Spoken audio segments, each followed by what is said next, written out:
Olá, meus amigos, olá, meus irmãos, a graça e a paz de Jesus seja com todos. Graças ao bom Deus, estamos aqui mais um momento precioso, podendo aprender com o nosso Deus. Amém? Pessoal, nós estaremos lendo hoje Hebreus de número 9 e olha que as cartas nos ensinam. Ora, a primeira aliança tinha regras para a adoração e também um tabernáculo terreno. Foi levantado um tabernáculo na parte da frente, chamada Lugar Santo, e estavam o candelabro, a mesa e os pães da presença. Por trás do segundo véu havia a parte chamada Santo dos Santos, onde se encontravam o altar de ouro para o incenso e a arca da aliança, totalmente revestida de ouro. E nessa arca estavam o vaso de ouro contendo o maná, a vara de Arão, que floresceu, e as tábuas da aliança. Acima da arca estavam os querubins da glória, que com a sua sombra cobriam a tampa da arca. A respeito dessas coisas, não cabe agora falar detalhadamente. Estando tudo assim preparado, os sacerdotes entravam regularmente no lugar santo do tabernáculo para exercer o seu ministério. No entanto, somente o sumo sacerdote entrava no Santo dos Santos, apenas uma vez por ano, e nunca sem apresentar o sangue do sacrifício que ele oferecia por si mesmo e pelos pecados que o povo havia cometido por ignorância. Dessa forma, o Espírito Santo estava mostrando que ainda não havia sido manifestado o caminho para o Santo dos Santos, enquanto ainda permanecia o primeiro tabernáculo. Isso é uma ilustração para os nossos dias, indicando que as ofertas e os sacrifícios oferecidos não podiam dar ao adorador uma consciência perfeitamente limpa. Eram apenas prescrições que tratavam de comida e bebida e de várias cerimônias de purificação com água, e essas ordenanças exteriores foram impostas até o tempo da nova ordem.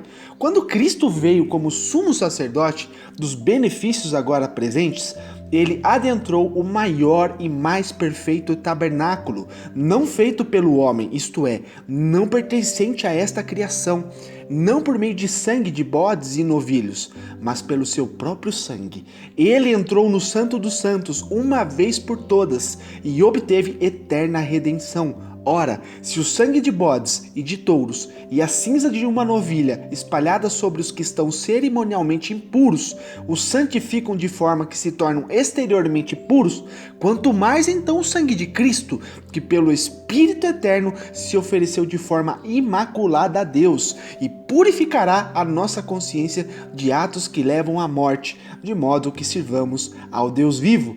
Por essa razão, Cristo é o mediador de uma nova aliança para que os que são chamados recebam a promessa da herança eterna, visto que ele morreu como resgate pelas transgressões cometidas sobre a primeira aliança. No caso de um testamento, é necessário que comprove a morte daquele que o fez, pois um testamento só é validado no caso de morte, uma vez que nunca vigora enquanto está vivo aquele que o fez. Por isso, nem a primeira aliança foi sancionada sem sangue. Quando Moisés terminou de proclamar todos os mandamentos da lei ao todo o povo, ele levou sangue de novilhos e de bodes, e juntamente como água, lã vermelha e ramos de isopo, e aspergiu o próprio livro e todo o povo, dizendo: este é o sangue da aliança que Deus ordenou que vocês obedeçam. Da mesma forma, aspergiu com o sangue o tabernáculo e todos os utensílios das suas cerimônias. De fato, segundo a lei, quase todas as coisas são purificadas com sangue, e sem derramamento de sangue não há perdão. Portanto, era necessário que as cópias das coisas que estão nos céus fossem purificadas com esses sacrifícios, mas as próprias coisas celestiais com sacrifícios superiores, pois Cristo não entrou em santuário feito por homens, uma simples representação do verdadeiro. Ele entrou no próprio céu para agora se apresentar diante de Deus em nosso favor, não porém para se oferecer repetidas vezes à semelhança do sumo sacerdote que entra no Santo dos Santos todos os anos com sangue alheio. Se assim fosse, Cristo precisaria sofrer muitas vezes desde o começo do mundo, mas agora ele apareceu uma vez por todas no fim dos tempos para aniquilar o pecado mediante o sacrifício de si mesmo. Da mesma forma como o homem está destinado a morrer uma só vez e depois enfrentar o juízo, assim também Cristo foi oferecido em sacrifício uma única vez para tirar os pecados de muitos e aparecerá a segunda vez, não para tirar o pecado, mas para trazer a salvação aos que o aguardam. Amém? Graças a Deus por isso. Pessoal, olha que profundo, né? O que aqui o escritor de Hebreus está trazendo para nós, né, em sequência, e aqui quando nós começamos a ler o 9, a gente vê que esses versículos aqui descrevem literalmente os sacrifícios, né, de Deus ao nosso favor. Então, o sacrifício, né, o homem fazia sacrifícios e Deus fez o sacrifício, né? Então a gente vê aqui do capítulo 9, ele começa a descrever aqui os tipos de sacrifícios ali no dia da expiação, no tabernáculo, que era terreno. Esses sacrifícios aqui, meus amados, eles não eram capazes de limpar a consciência do homem. Encobertava, não limpava por completo. Amém? Então, em contraste com, né, esse tipo de sacrifício, a gente está vendo que o oferecimento de Cristo, de si mesmo, conquistando a sua entrada no santuário celestial, ele estabeleceu, meus amados, um novo concerto com a humanidade, provendo a nossa salvação de uma vez por todas. Amém? A obediência de Cristo, meus amados, tornou eficaz o seu sacrifício por nós. Amém? Glórias a Deus por isso. Então, olha como é profundo. O primeiro concerto, ele incluía o quê? Um santuário terreno, o tabernáculo, ou seja, no qual eram oferecidos o quê? Ordenanças de culto divino, sacrifícios de animais, para encobertamento, né, de pecados exteriores. Então, esses versículos aqui estão descrevendo de uma forma bem simples, né, ali os materiais principais que havia no tabernáculo, no pátio do tabernáculo, né, encontravam-se o quê? Um altar para o sacrifício de animais, uma bacia ali para a lavagem cerimonial, né, e a tenda em si, porque tabernáculo, né, na palavra, ela significa literalmente uma tenda. Isso é o significado de tabernáculo, tenda. O tabernáculo era dividido em 2 cômodos por um véu. A primeira parte da frente ali era o santuário, ou seja, o lugar santo, onde ficava o quê? O candelabro, a mesa com os pães da propiciação e, né, o altar de incenso. O segundo cômodo, que era dividido por um lenço, né, agora a gente está falando que era o Santo dos Santos, onde se achava o quê? A Arca do Concerto, ou seja, a Arca da Aliança, na qual estavam guardados símbolos do pacto feito por Deus com Israel por meio de Moisés. Amém? Então a gente vai vendo, meus amados, que tudo isso que aqui o escritor de Hebreus está dizendo são coisas tão profundas que a gente começa a ver, sabe, a profundidade de cada detalhe que Deus criou. Então é muito lindo. Agora que ele começa a falar sobre o vaso do maná, que lembrava o povo de Israel da provisão miraculosa de Deus para ele no deserto. Lembra do maná que todo dia Deus deixava ali para o povo, trazia para milhares e milhares de pessoas, né? O maná que descia do céu e alimentava o povo. Era muito maravilhoso. Então ali fala também sobre a vara de Arão, que era o sinal, né, da autoridade do sacerdócio. Deus havia também ordenado o quê? Que Arão e seus filhos fossem os representantes do povo perante ele. Amém? Tinha também ali as tábuas de pedra, que eram os 10 mandamentos, dado, né, à nação lá no Monte Sinai. Sobre a arca ficava o propiciatório, né, o lugar onde Deus tornava a sua presença conhecida. Era muito profunda, ali estava, né, a presença literal de nosso Deus. Então, quando a gente começa a ver todos, né, esses detalhes tão profundos, a gente vê assim como Deus é tão detalhista, meus amados. É muito detalhista, né? Ele fala também sobre o incensário de ouro. Nessa passagem aqui, parece como se o incensário estivesse o quê? No Santo dos Santos, né? Quando na verdade ele estava bem ali no lado do véu, que separava o Santo dos Santos do lugar santo, por causa da sua função.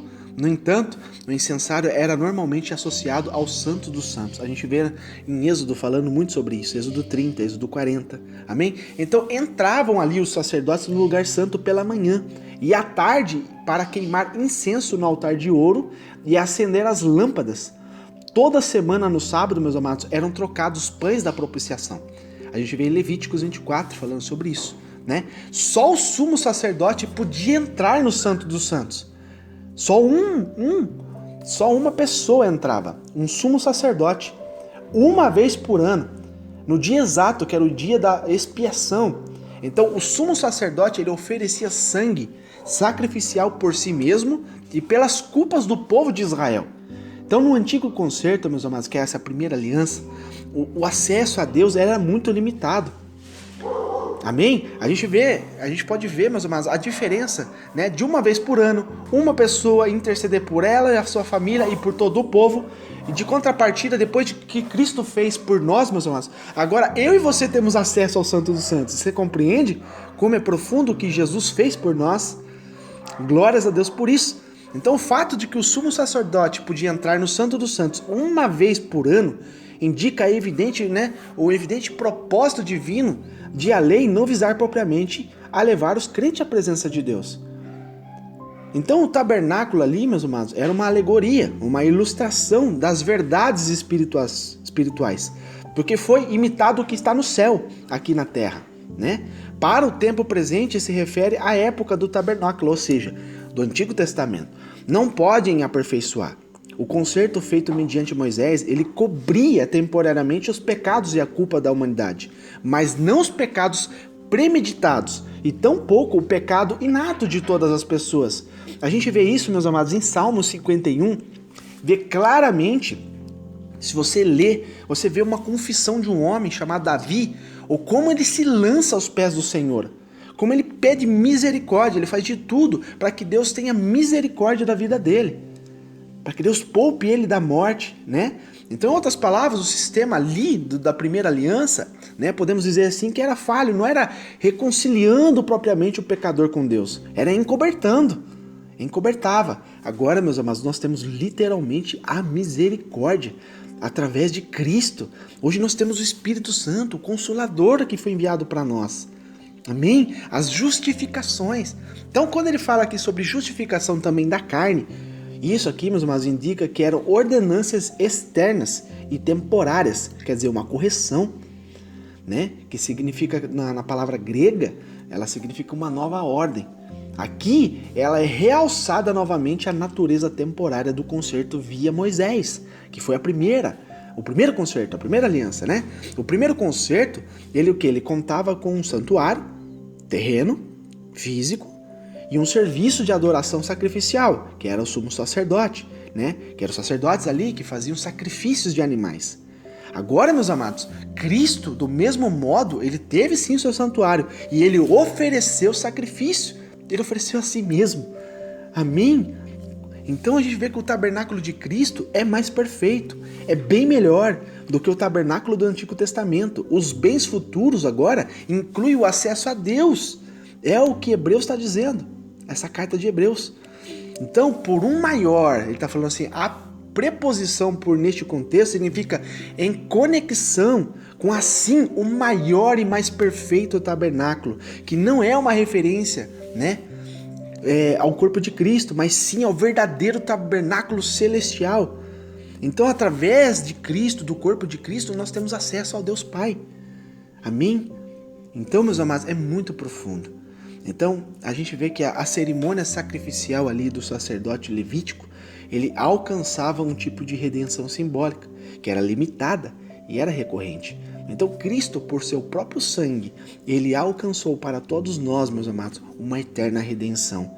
O seu sacrifício jamais precisará ser repetido, porque foi perfeito. Milhões e milhões de sacrifícios animais para expiação dos pecados foram dispensados e substituídos pelo sacrifício único e culminante de Jesus, o nosso perfeito Salvador. O seu sangue derramado, meus amados, foi o caminho de nosso acesso a Deus Pai. Amém?